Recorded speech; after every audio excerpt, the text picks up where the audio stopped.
Today we're going to take a look at the Modmic Wireless from Antlion Audio. I think, yeah, Antlion Audio. So they sent me this over for review, disclaimer there, but as always, my reviews are honest and as accurate as they can be.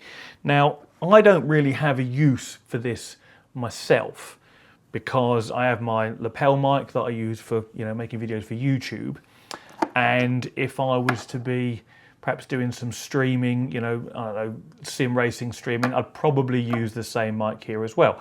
But for those of you that aren't YouTubers and that perhaps want to do some live streams, you'll need a microphone of some sort, won't you? You've probably already got headphones. A lot of people do. Some headphones come with microphones and some don't. So this is really for people that have got a set of headphones and that either want a better quality mic than the one that's built in, or their headphones don't have one at all. Because the way this works is designed purposely to stick on the side of headphones or a VR headset. Obviously, all VR headsets do have microphones, but if you're unlucky enough to own, I say unlucky enough, if you own a G2 or a Rift S, there is a chance you'll have microphone issues with the Rift S. There's some compatibility problems there with AMD stuff, I believe. And we all know the G2 microphone is crap. It sounds terrible. So maybe you want to upgrade your audio if you're taking your streams a bit more seriously. Or again, maybe you're a YouTuber and you want to use one, I don't know. But that's what this is aimed at. People that want to stream, people that want to do, gaming videos and things like that. The way it attaches to your headphones or VR headset is simply this little sticky pad on the back there, and I thought to myself, surely that can't be all that holds it. I mean, it isn't heavy, don't get me wrong, but you might want to be able to adjust this, with it attached. And I'm thinking it's only a little sticky pad. But then when I noticed the sticky pad part has actually got a magnet in it, and there's a magnet in it there. And this is a super strong, you'll hear it pull itself on if I let go of it. Like, you'll see it on camera, but I'm about an inch away and it pulls itself on. That is a strong magnet. It is tough to pull off. And yet, this sticky pad has the appropriate adhesive to withstand those forces. Now, it says in the instructions, when you peel that off and you stick it onto your surface, it comes with an alcohol wipe to make sure you clean the surface. And it says, hold it on there, apply pressure for a minimum of 1 minute. And then ideally, don't use it for at least an hour, but preferably leave it overnight. So that is the time it takes for the glue to fully cure that this sticky pad uses. So it's not just an ordinary sticky pad.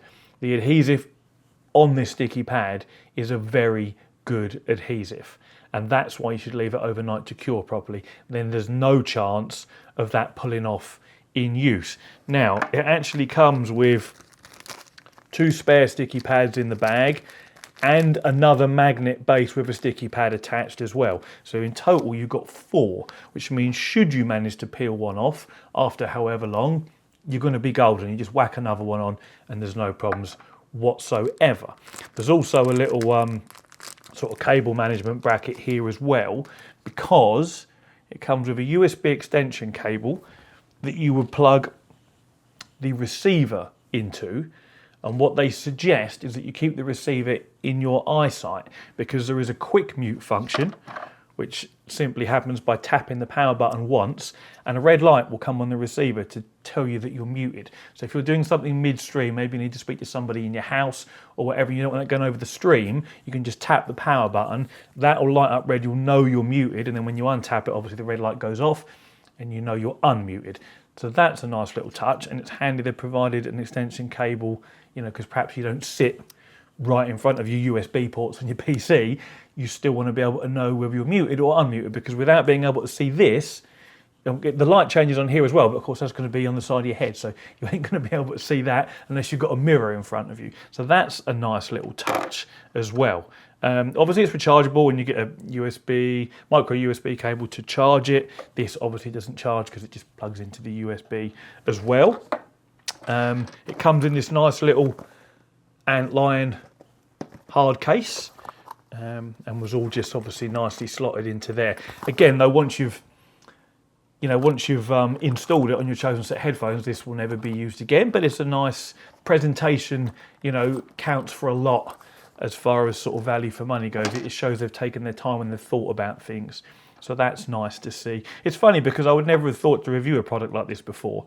But once I started having a little play with it and looking into it, I can see how watching other people stream on YouTube and on Twitch, how they would actually find it useful. Again, it's not something I do at present, but I can see how other people might want to. Now, as far as audio quality goes, it's Bluetooth aptX LLC, which is pretty much as good as a Bluetooth audio connection can get. Normal Bluetooth, from an audiophile point of view, is terrible quality. But aptX LLC is not only their higher quality aptX codec, which you have to pay for. That's a licensed codec, so it isn't free. But it's the low latency version as well, which again, when you're streaming, what you don't want is your mouth to move and then the sound to reach OBS or your chosen streaming software a quarter of a second later, because I think normal Bluetooth is somewhere in the region of 250 milliseconds audio delay, because I played around with it once with some wireless headphones for DJing, and obviously you can't be a quarter of a second out when you're trying to beat match. And to be honest, even using aptX LLC, which I tried that as well, that has like a 40 millisecond delay. Again, for DJing, 40 milliseconds is too long.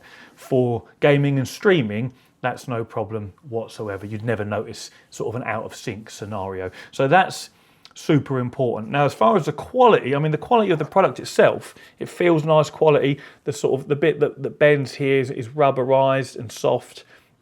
We have got like a little pop sort of shield on there, but from my audio testing that I did earlier. So here's me doing a little audio test of the Modmic Wireless. Where I'm holding it here is the typical position where you would have it if it was attached to a VR headset or some headphones. I'll also move it a little bit further away from my mouth, maybe 6 inches or so at the moment, just so you can see and hear the difference it makes in volume, how sensitive the mic is, and then we'll go perhaps 12 inches away here again, just so you can hear the difference that the proximity to your mouth makes. So that's 12 inches. You'd never use it there anyway. There's 6 inches, and there's probably where you'd have it, in day-to-day use if you were to actually buy one and want to be using it as your daily driver microphone. So whilst I've got it here, I might as well talk a little bit more so you can hear some more of it. Because where it is now is where it will show any sibilance or any popping, where other mics, sort of studio mics, you'd have a pop filter in the way to stop things like that. So that's you'll hear that now if we're going to get any. There's a little switch on it here that allows us to switch between noise cancelling and I think what they call ultra sensitivity or high sensitivity mode. So you can, if you've got a lot of background noise going on, you can obviously have that cancelled out and just focus on you, which is a nice touch. So I think that'll do for the audio test. Let's just go back to speaking normally now. You do still get a little bit of popping with your P's, and a little bit of sibilance too at the high end, just a little bit. But again, what I also noticed was if I pulled it just a touch further away from my mouth, then that pretty much disappeared. So if it were me running this, I would adjust the distance from my mouth until I found the sweet spot between good volume and clarity and it being too close and like you do on any microphone. So yeah, I actually think these are about 100 to 120 quid. I'll put a link in the description. I actually think it's a decent mic. And not that I've had a huge amount of microphones to test. My experience with microphones is limited to Shure branded stuff in the PA world, stage use, DJ microphones, vocal microphones for singers, instruments, things like that. But I do know good quality sound when I hear it. And of course, the other microphones I've used are, the ones built into the VR headsets. And this, to me, is lovely and clear. And hopefully the sample that you'll have heard throughout this review will show you that, because whilst I've got no other reference for this type of microphone, based on what I've seen and my testing, I definitely recommend it. I don't think it's stupid money, having a little look about, and I think the quality and the ease of install as well, and the fact that they've used an adhesive pad that has glue that should be left overnight to cure, you know, rather than just slapping on your standard 3M pad. It's that sort of detail that makes a difference, because you don't want it falling off every couple of days or every couple of weeks. You want to put it on and you want it to stay there. I suppose I may as well give you a little close-up of it as well. And there's your switch there to switch between noise cancelling and what have you. And there's your main on-off button and the mute button, some LED indicators that light up as well. There's your micro USB port. And then here's the receiver. Now these come pre-paired, but there is obviously a button on here, I suppose, should it lose pairing for any reason, you can repair them. And there's 3 LEDs on there as well too. I think one of them's a low battery indicator actually for when this starts to get low. So again, nice little touch. If you're midway through the stream and you see it start to flash or light up, or whichever one it does, to show you your battery's getting low in this, you can pause and do something about it before the audio cuts off. So yeah, a bit of a random tech review today. Hopefully some of you have found it helpful. There will be a link in the description. I don't think I have a discounted link. If I do, I'll put that in the description too, but if not, then I'm afraid it's just a standard link. But yeah, thanks very much for watching, and as always, take it easy.